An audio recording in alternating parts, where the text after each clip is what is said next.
I know why you here. But that ain't what we doing today, okay? So let's just get right into it. Who did it, TT? Who did it to you? No one did anything to me. That is not why I'm doing this video, okay? That is not why I'm here. In my thumbnail, there were quotation marks. You know what I'm saying? Quotation marks, because these are not my words. These aren't my words, but you see online, these are things you read on Twitter, these are things you see on Instagram. People just literally get together and rip black businesses to shreds, honey. So what I want to talk about today is why black businesses fail. And they fail because of us. Black businesses fail because we fail them. Before you get to writing them comments, just let me get to it. This is gonna be a get ready with me. I have to leave in about an hour and a half, so I figured let me get on and talk to my girls while I'm getting ready, because this has really been weighing on my heart, especially because I'm dedicating February to black owned everything, and majority of my content will be centered around that moving forward. I just realized that, like, you will see a black owned makeup challenge, you will see a black owned makeup video, you will see a black owned, you know, post here and there, but it's something that we do not contribute to on a constant basis. I definitely want to be a part of the change, and I want to be an active part. I don't want to be someone that just mentions it and, you know, calls people out and then it's crickets, you know. We are black 365 days a year, honey. It's 65, right? We have this month to be celebrated nationally, but we need to celebrate each other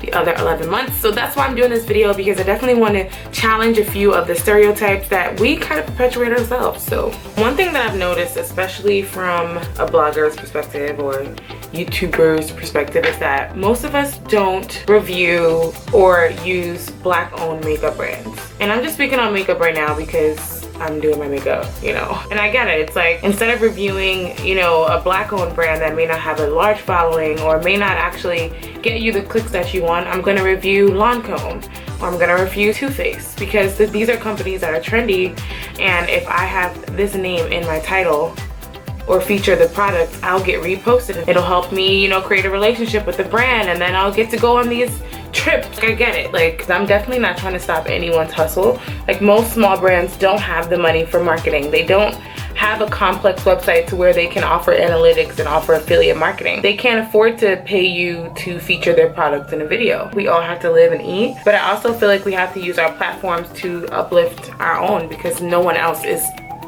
sorry guys, crazy siren, no one else is going to do it. I also find that we're just in general a lot harder on black owned companies. So we'll literally go on Instagram and be like, so what is this product? This is her name, her social security, here's her Instagram and her Twitter, and we literally bash these brands. But, you know, we'll take the same crap from Apple, you know, we'll wait for that iPhone, you know, no problem. Let's say you're ordering a dress from a company and you fail to read their processing and shipping times, and you order the dress and, you know, it says it takes 5 days for processing. You're emailing the company the next day, like, where's my package, where's my tracking, where's this, where's that? But you won't do that to Apple. You will literally let Apple take your coin, take it out your account. No lip at all. We won't extend the same patience to a small black owned company. So we'll rip them to shreds, you know, put their name and face in the caption. You know, we will literally try to sabotage the business. That's just what I've seen. Now, if a company they're scamming you, you know, they're taking your money and they're not sending you product, that's an entirely different story. We're talking about a company that you saw, you shopped with, and I don't know what went wrong, but you just went AWOL on them. You don't realize that we kind of like perpetuate the stereotypes by not having conversations, by not questioning people. For example, a friend of mine, you know, she purchased something from a small, you know, very small black owned company, and the product broke. Like, it was a very beautiful product, very expensive product. If I'm gonna spend $50 on something from Zara, why not spend it, you know, with a black company? Like, that's just what we do, right? That's what we should be doing. So she purchased this item from the company, loved the product. I mean, absolutely loved the product, featured the product, and the product broke. She's actually on like vacation with this product, so she literally had to like get it together. She's like, oh my God, you know, I have no choice, I have to wear this. So she, you know, found some glue, you know, put it together. She still wore it. And I'm assuming like the owner probably like followed her on Instagram or whatever.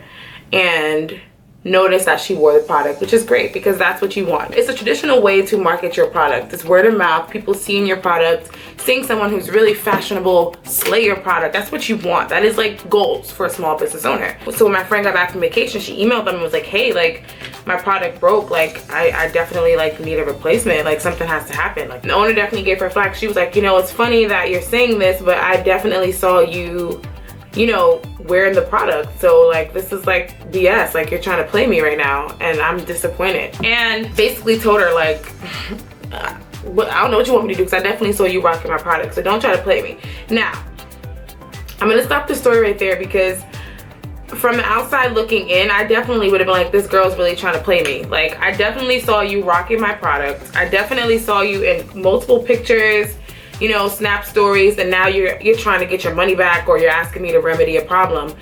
From the outside looking in, like you definitely would be like, you're really trying me right now, like, you know, you're fraudulent. But as a business owner, you can't always operate on emotion. I'm only bringing this story up because it's important, and this is how we need to move forward with how we deal with Black businesses. She was like, look, I'm a business owner myself. I have no reason to ask you to give me that amount of money back. Like that's not a large amount of money to me, but it's important that if I spend that money, I get exactly what I pay for, and that's a quality product.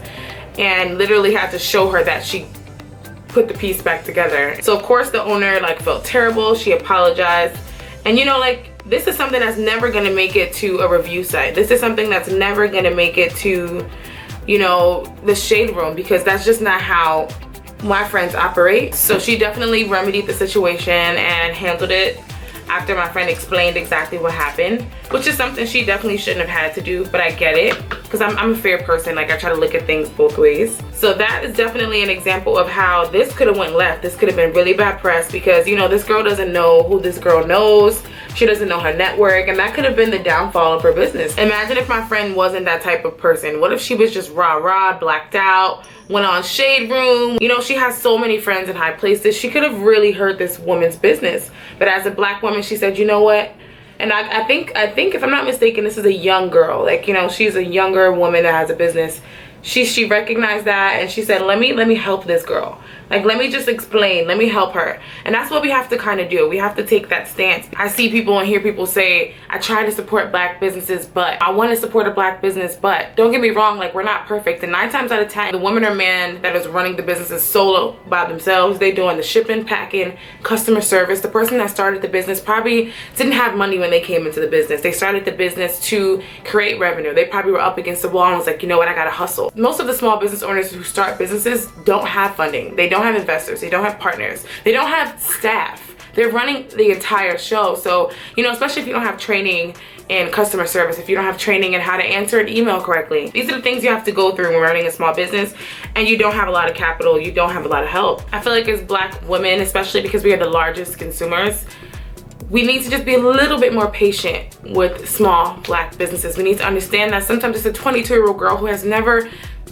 wrote an email in her life. You know, when I started my business, I was super young. I'm still learning as I go. Business is not easy. Dealing with people is not easy. This is probably the hardest job ever, and I want to quit all the time. But I think as Black people, but we have to stop emphasizing that a business is Black owned. We have a problem with it, because we're basically like normalizing a stereotype. We're basically placing a stamp on our own RIP sign. Okay, so it's just like we have to stop as people. Now, if business is bad, cool, chalk it up to bad business, but not because it's Black business. I don't think I've ever heard like a white person say, you know, I really want to shop white. They don't, you know, like, oh, what's happening here? I don't think you've ever heard an Asian person say that. I don't think you've ever heard an Indian person say that, because they don't. This stems back to the crab in a barrel mentality. This stems back to us just being mentally oppressed and programmed to tear ourselves down, programmed to hate each other, programmed to hate ourselves. We have to stop.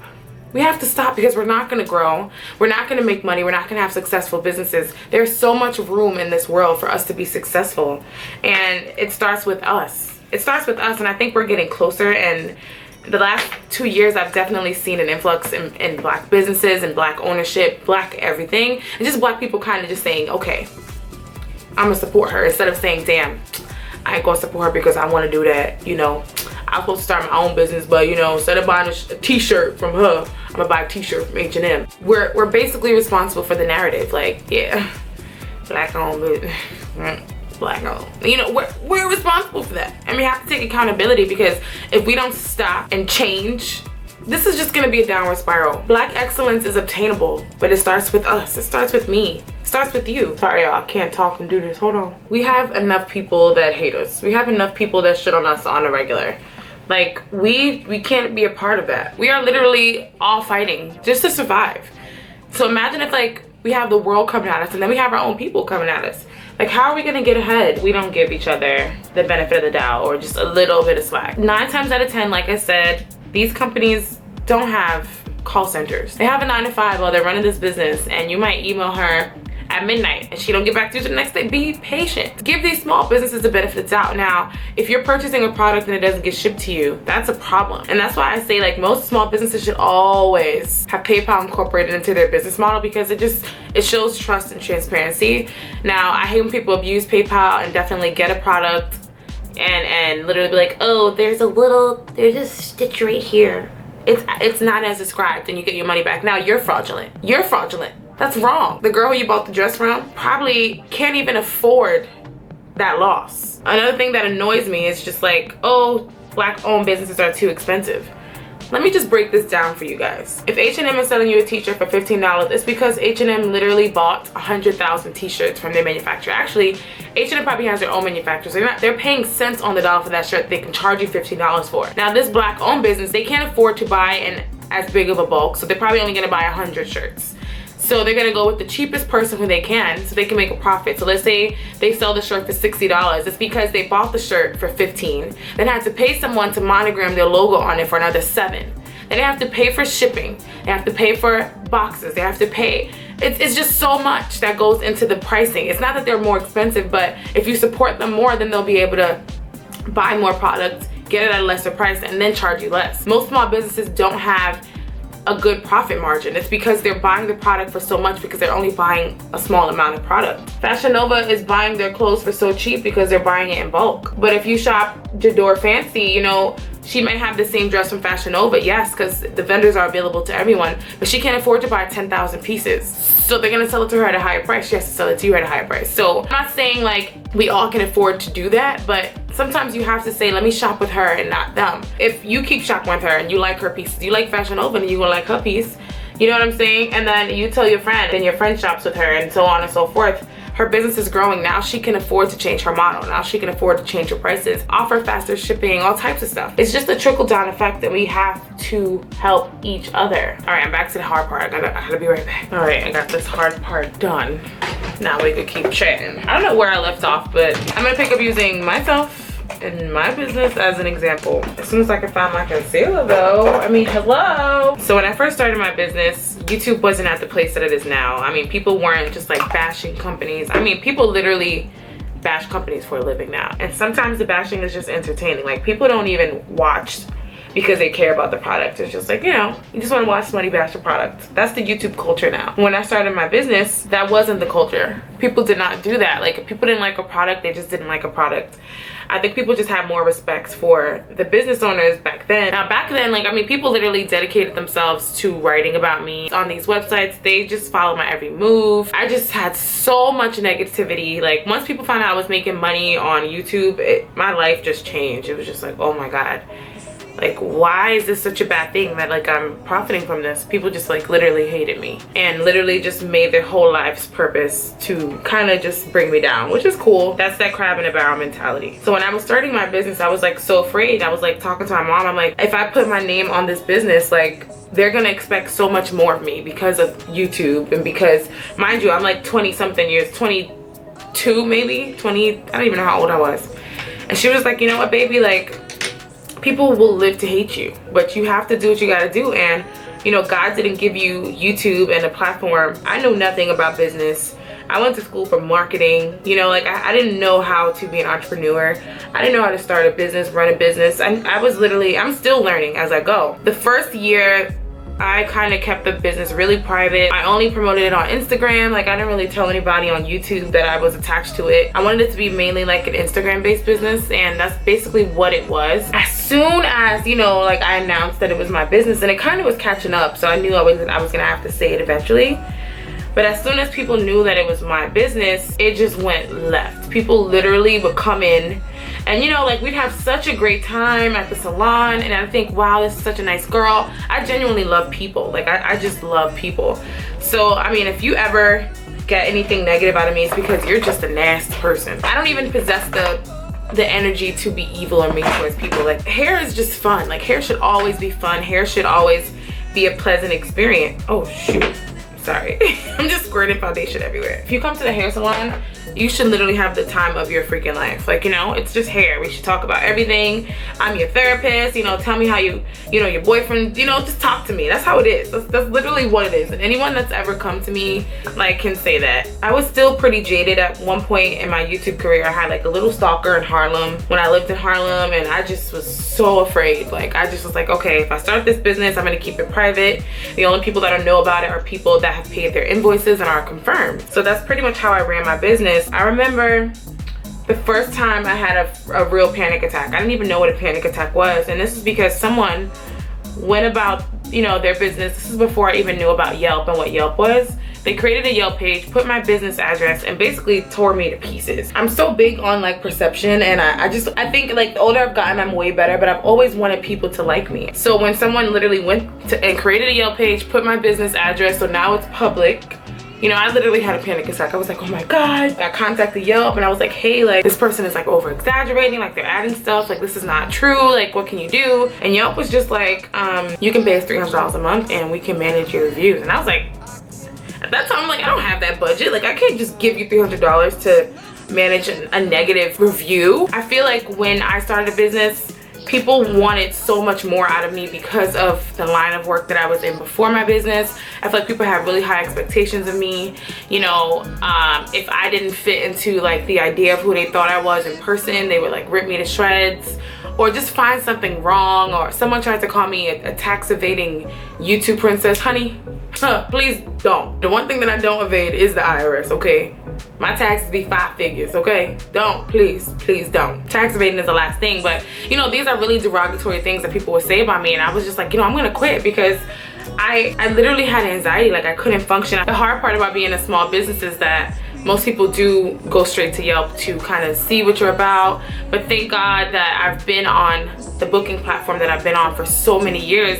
We have almost 500 positive reviews. I want to say out of 500 reviews, 98% of them are good reviews. We can't alter the reviews. Only thing we can do is remove them, and I don't believe in removing reviews. There's one thing between like bashing a company and there's like constructive criticism, and I actually read comments. Like, I read, you know, the reviews where someone's like, you know, like, I didn't like that, you know, I didn't get this phone call returned, you know, like, so I'm like, okay, we have to do this, we have to do that. Like, with business, you grow. We're not born into money, we're not born into business etiquette 101. Like, we literally learn as we grow. So, you know, I appreciate people that give me constructive criticism, but I'm giving that example because, you know, we gotta kind of extend that same grace to other companies. So, you know, like, if I order a product and it's late, I'm gonna be like, hey, you know, I really needed it for my vacation. It's happened to me before. Next time, can you just put in your description that the processing time is longer? That's it. Little things like that. Like, I'm pissed off. Like, I'm mad. I'm going on vacation without this thing, you know, whatever I needed. But, you know, like, I'm not gonna rip this girl to shreds and go online and literally, like, especially with the following that I have, I know that my opinion can literally rip someone apart. I know that placing a bad review on Yelp can literally deter customers from booking, even though she may have had a stellar customer service record. You know, like, you have to really think about who you are as a person, and the fact that maybe your dream is to be a business owner one day. You could be the next business owner. You want someone to extend that grace to you. So that's kind of like how I treat everything in life. I'm pretty fair.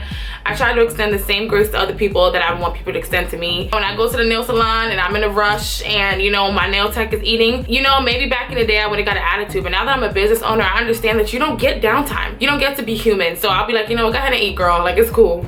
I'm gonna text me like I'm gonna be a little bit late. A business is ran by a person. It's not an entity. This is not H&M. I don't know too many black businesses that have those numbers, that are corporations like that. Be empathetic, you know, understand that some of these people are really young, and even if they aren't young, they're still young in the business world. Like, some people are just babies. They're crawling, they're learning as they go. There's so much power in our numbers. Oh, I just get so emo, guys. Sorry, I'm annoying. All right, y'all, so I had to hurry up and get ready. I'm so sorry. The one thing that I've been working on this year is being on time. Well, sorry, last year, that was my New Year's resolution. well, one of them, and I have to actually leave my house in like 10 minutes because I'm heading to BET today to film a special little project. I just wanted to wrap up the video. Basically, guys, it all boils down to us having respect for one another. For Black consumers to have respect for Black retailers and Black e-commerce websites. For business owners to have respect for Black consumers and the Black dollar. For us to be on time. For us to show up for our clients. If we say we're going to be open on one day, be open. If you say that it takes 10 days to get your product, make sure your client gets their product in 10 days. Black women, be more patient. Black men, be more patient with your fellow brothers and sisters, okay? We have to be patient, we have to be respectful, we have to be loving, kind, extend grace. But if you really truly want to make a difference, it starts with you, it starts with me. Even as a business owner, me holding myself accountable, I'm revamping my entire business just because I know what I expect and I want to always be on top of everything. I want to always make sure that I'm providing the best experience, I'm providing everything that I would want someone else to provide to me. So you never stop being a student, always learn, listen, you know, hold yourself accountable and literally say, you know what, I gotta fix this. We'll all be okay. Like, we have to root for each other. We gotta spend money with each other. The dollar is there, honey. We can all be successful, all of us. There's no need for the crab in the barrel mentality. There's really no need. That was systematic, and don't get me started with that. But once we elevate out of that barrel, honey, we're gonna be going straight to the bank. So I hope you guys like this video. These earrings are from a Black owned company, you know what I'm saying?